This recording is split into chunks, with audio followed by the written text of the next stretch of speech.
शिमला हे नाव ऐकूनच आपल्याला काहीसं आल्हाददायक वाटायला लागतं। देशाच्या कानाकोपऱ्यातून लोक शिमलाचं निसर्ग सौंदर्य अनुभवण्यासाठी जात असतात।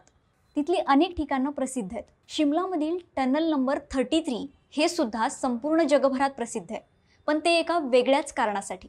असं म्हटलं जातं की या टनलमध्ये काहीतरी भीतीदायक आणि विचित्र हालचाली सुरू असतात। इथं आसपास राहणाऱ्या लोकांना सुद्धा या ठिकाणी काहीतरी विचित्र घटनांचा अनुभव आल्याचं म्हटलं जातं। चला तर पाहूयात टनल नंबर 33 ची ही भयावह कहाणी। नमस्कार, मी वर्षा वाघजी आणि तुम्ही पाहताय अनसीन मराठी। कालका ते शिमलापर्यंत जाताना अनेक टनल लागतात, पण चर्चा होते ती फक्त याच 33 नंबर टनलची। हा टनल ज्या इंजिनियरने बांधला त्याने याच टनलमध्ये आत्महत्या केली होती आणि आजही त्याचाच आत्मा इथं भटकत असतो असं म्हटलं जातं। या टनलचं नाव आहे द बरोक टनल।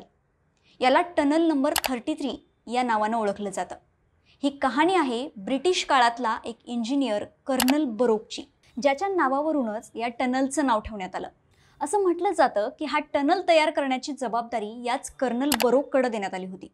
त्यानुसार या डोंगरावर जाऊन कर्नल बरोकनं मार्किंगही घेतली आणि डोंगरांच्या दोन्ही बाजूनी कामगारांना डोंगर पोखरायला लावलं। त्याचा अंदाज होता की दोन्ही बाजूंनी जेव्हा काम सुरू होईल तेव्हा बरोबर मध्यभागी हा टनल एकत्र येईल, पण त्याचा अंदाज चुकला। त्याच्या या चुकीमुळे ब्रिटिश सरकारला खूप राग आला आणि त्या इंजिनियरला त्यांनी कामावरून काढून टाकलं। शिवाय नुकसान भरपाई म्हणून त्याला मोठा दंडही ठोठावण्यात आला, कारण त्यांचं मोठं नुकसान झालं होतं। कर्नल बरोकला त्याचा हा अपमान सहन झाला नाही। तो खूप टेन्शनमध्ये असायचा।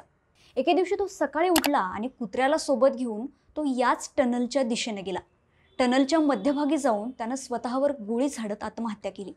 त्यानंतर कित्येक तास तो तिथंच पडून राहिला। त्याच्या सोबतीला होता तो फक्त त्याचा कुत्रा। पुढची काही वर्ष या टनलचं काम झालं नाही। 1900 साली हर्लिंग्टन यानं या टनलचं काम पुन्हा सुरू केलं आणि 1903 साली या टनलचं काम पूर्ण झालं। तेव्हा ब्रिटिश सरकारनं या टनलला कर्नल बरोकच्या नावावरून द बरोक टनल असं नाव दिलं। असं म्हटलं जातं की कर्नल बरोकचा आत्मा आजही या टनलच्या आसपास भटकत असतो। इथं असलेल्या गावाला सुद्धा या बरोकचंच नाव देण्यात आलं। या गावात राहणाऱ्या लोकांना आजही या टनलच्या आसपास काहीतरी विचित्र हालचाली दिसतात। वेगवेगळे आवाज ऐकायला येतात।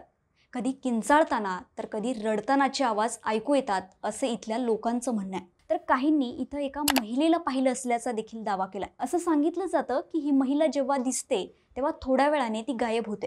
त्यामुळे रात्रीच्या वेळी या टनलच्या आसपास कोणीच फिरकत नाही। या सगळ्या गोष्टींमुळे हा टनल नंबर 33 प्रसिद्ध आहे।